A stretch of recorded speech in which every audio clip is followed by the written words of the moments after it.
All right, Alexander, let's talk about oil.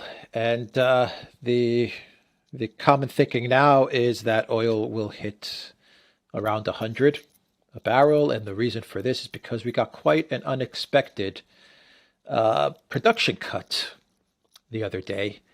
And this is a production cut that all of OPEC Plus has agreed to, most notably Saudi Arabia and Russia. And so we're going to get 100 dollars a barrel, Yes, most likely, yes. and that's way above the $60 G7 Collective West price ceiling, price cap. We already have one country in the G7 which has received an exception to buy oil above that price cap, and that is Japan.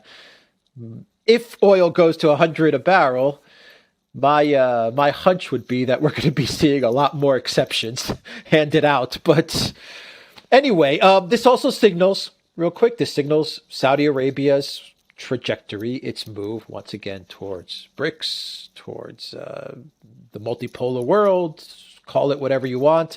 This is another very, very bad sign for the Biden White House, for U.S. Saudi relations, for the U.S. dollar, reserve currency, Yes. petrodollar, Yep. de-dollarization, all that stuff. I think this is another very clear signal of where Saudi and OPEC is moving towards. And you know, we said it on the Duran many times. What what did they benefit with this stupid price ceiling other than anger OPEC and Saudi Arabia and the oil producing countries? For what? So that they could go to the media and say, "Look, we stuck it to Putin's war machine." Was it really worth it? Because now they're losing everything, including reserve currency status. I mean, we talked about this on Duran multiple times. You're absolutely right in every point that you have made. You're completely correct. And can I just say a few quick additional things, and they're entirely additional to your point. First of all, this has obviously been under discussion between the Saudis and the Russians. The Saudis have been talking about this, the Russians have been talking about this. All the other members of the OPEC Plus group are fully on board with this. So they were in discussion about it with each other too. The US was apparently caught completely by surprise. Now, that is a pretty remarkable thing, actually. I mean, it wasn't just that none of the governments tipped the US off, but none of the officials in any of these OPEC plus countries tipped the US off. This is the country, the US, with supposedly the most sophisticated intelligence apparatus in the world. But it's clear from the responses yesterday and this morning that the US was taken completely by surprise by this. One country that is not a oil producer, or at least an oil exporter, but a big oil consumer, also seems to have been informed in advance, and that was China. And China has just concluded a major oil agreement with Saudi Arabia involving major investment by China in Saudi oil infrastructure. And another important country probably knew what was happening, and that was India. And India, apparently there's going to be another agreement, a swap agreement, whereby India pays for Saudi oil in rupees. So, all of these things are going on, and the United States is not being kept informed. Why are the Saudis doing this? Well, they are obviously furious with the United States. Why are the Saudis furious with the United States? Because the policies of the Biden administration show no understanding or concern for Saudi interests. For the Saudis, oil is their business. It's what they do. They have no real other business than oil. They produce oil and they sell it. It is for them an existential matter. What is the Biden administration doing? By contrast, it is trying to manipulate the oil market downwards. It is trying to manipulate the oil market downwards by imposing caps on Russian oil, price of Russian oil, which of course potentially would affect the price of all oil. It's also apparently, and we discussed this in a recent program, threatened Saudi Arabia in private, that, if they pursue rapprochements with China or Iran or Russia, Saudi oil might also be capped. We know that because the Saudis furiously said that if anything like that happened, they would not sell oil to any country that enforced such a cap on them. And last but not least, and I suspect the absolute final straw, the thing that convinced the Saudis a few days ago to go ahead with this, was the fact that the Biden administration, Biden himself apparently, persist in drawing oil from the US's strategic reserve in order to put downward pressure on oil prices. In other words, they're still trying, even as the oil price fell, they're trying to make it go down further still by releasing oil from the US's strategic reserve, even though that is now falling to critically low levels. And the Saudis have had enough, and they've said that if the US goes on doing this, meddling in the market of Saudi Arabia's primary commodity, then the Saudis will take action, and they've just done that, and they've agreed to this major production cut.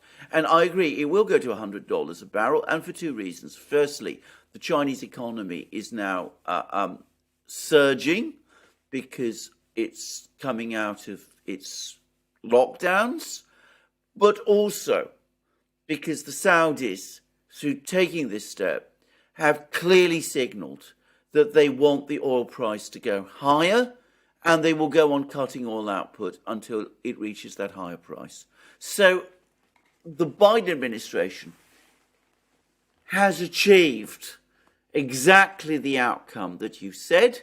It's pushed the Saudis into the arms of the Eurasians, the Chinese and the Russians. It's caused the Saudis to cut oil production when the United States wants oil production to remain steady, and the Saudis are now making more deals to accept payment for oil in currencies other than the dollar, specifically the rupee.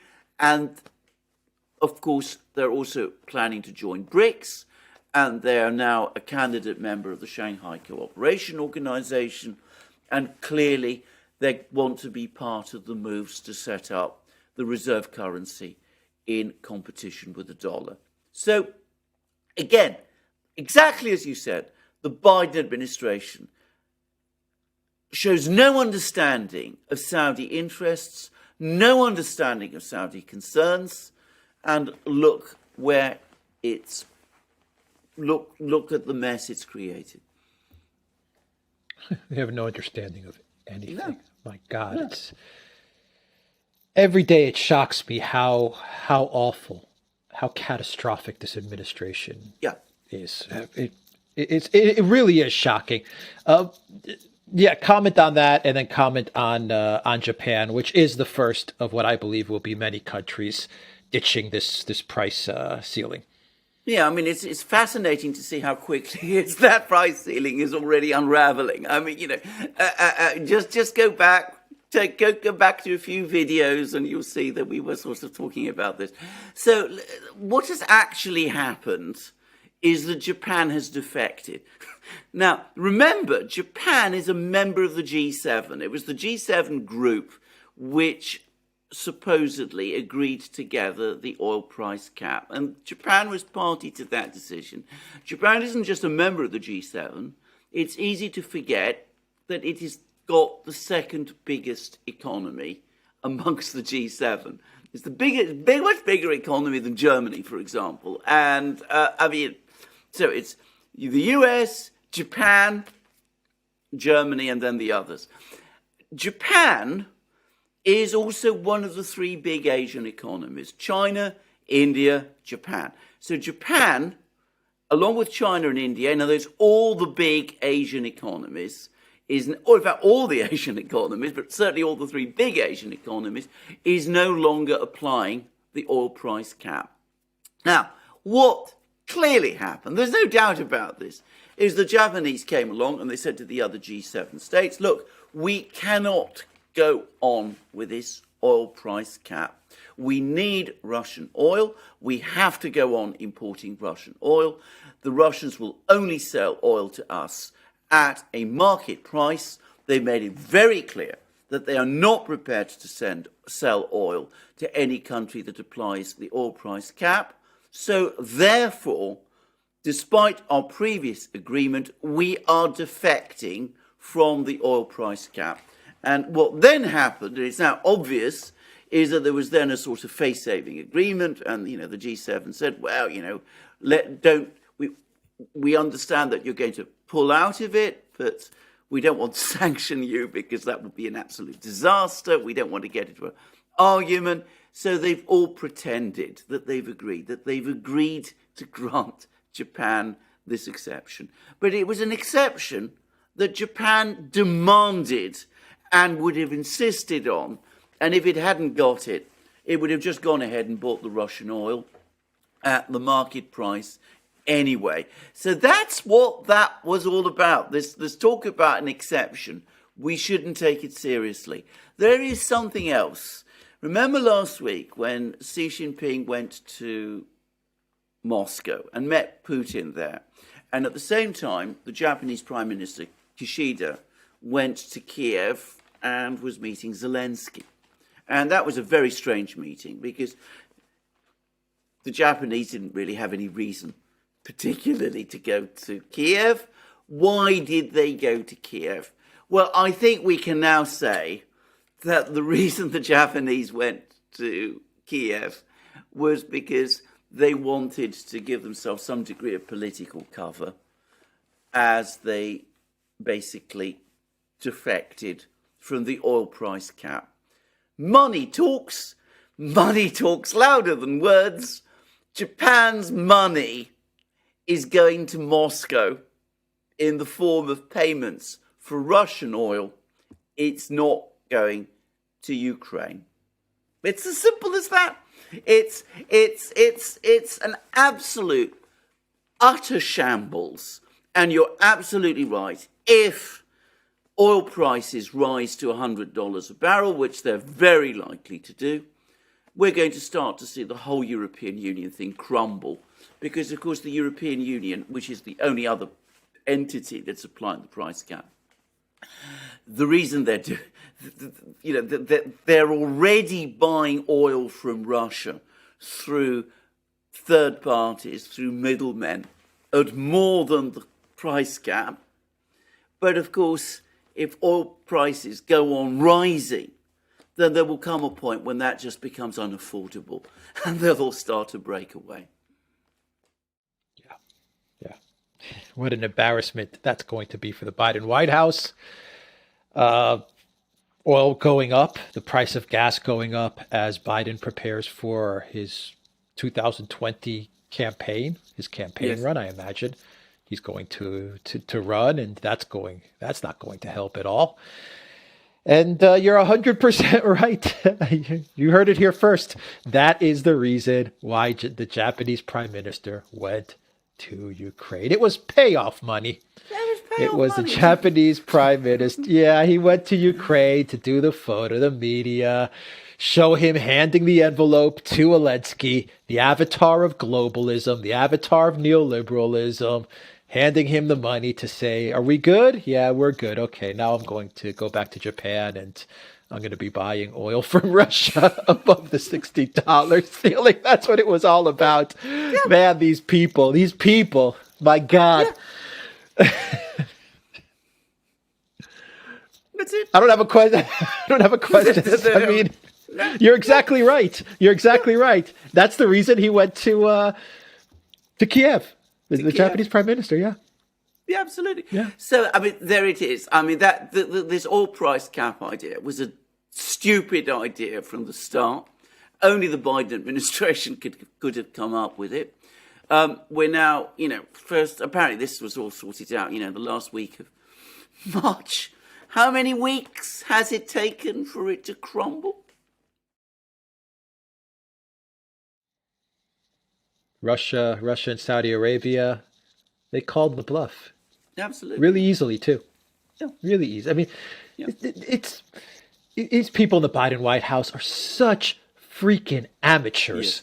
Yes. I mean, they are such amateurs. It really reminds me of the day when they entered the White House and the Trump, White House left. The Trump officials left the White House. The Biden officials entered the White House, and the media was saying, "Now the adults are back. Now the professionals are back in control." Boy, were they 100% wrong on that one. My God, these people couldn't run a lemonade stand. Absolutely. I'm convinced they couldn't run a lemonade stand. That's no way.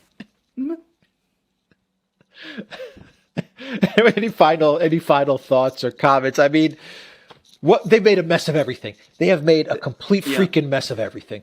Yeah, I mean, we come back to your other point, your serious point about what a disastrous administration for the United States this is. I mean, it's got the United States tangled up in this war in Ukraine. We're now getting more and more reports about how there's more and more doubts about how Ukraine winning, succeeding in this offensive. There's comments from the Czech Republic, they're out of arms. Germany has come along. Boris Pistorius, the German defense minister, has said we really aren't able to supply any more arms to Ukraine. We've run out. The New York Times has a piece today about how exhausted the Ukrainian army is and how morale is falling and how difficult it is to maintain morale. So they got themselves into this conflict with Russia in Ukraine. It was all intended to detach Russia from China and perhaps break up Russia. It's consolidated Russia. It's brought Russia and China closer together. It's brought Belarus closer to Russia. It's undermining the international status of the dollar. It's creating chaos in energy markets. It's causing countries like Japan to essentially rebel against US policies, and it's caused the Saudis, in effect, to defect to the other side. I mean, I'm not even started on what the administration is doing domestically. So, I mean, it is a disastrous administration, and I think Americans need to see this. Not easy to do, given the extent to which the media in the United States still, supports this administration. But look behind that wall of words. Look at what is actually happening in the world. Saudi Arabia and Japan, two of the US's key allies, are each defecting in their different ways. Saudi Arabia openly now, Japan in the kind of hole in the corner, sly fashion, which we've just seen, maybe on one specific policy rather than the generality of policy. But, if the Japanese have done it once, it can become a habit. And again, it may not be a coincidence that apparently the Japanese and the Chinese governments got together over the last couple of days and started discussing how they were going to improve the hotline which exists between them. So look behind the wall of words. The media protects the administration, but you don't have to look very hard and very far to see the actual damage it is doing. And as I said, I'm not even starting to talk about the damage it's doing to the US's domestic policies. Yeah, all right. We'll leave it there. It's moving so fast, de-dollarization, multipolar world. It's moving so fast. I didn't expect it to go this fast, but there you have it. All right. The Duran.locals.com. We are on Rumble, Rockfin, Odyssey, BitChute, and Telegram. And go to the Duran shop, 10% off. Use the code. Good day. Take care.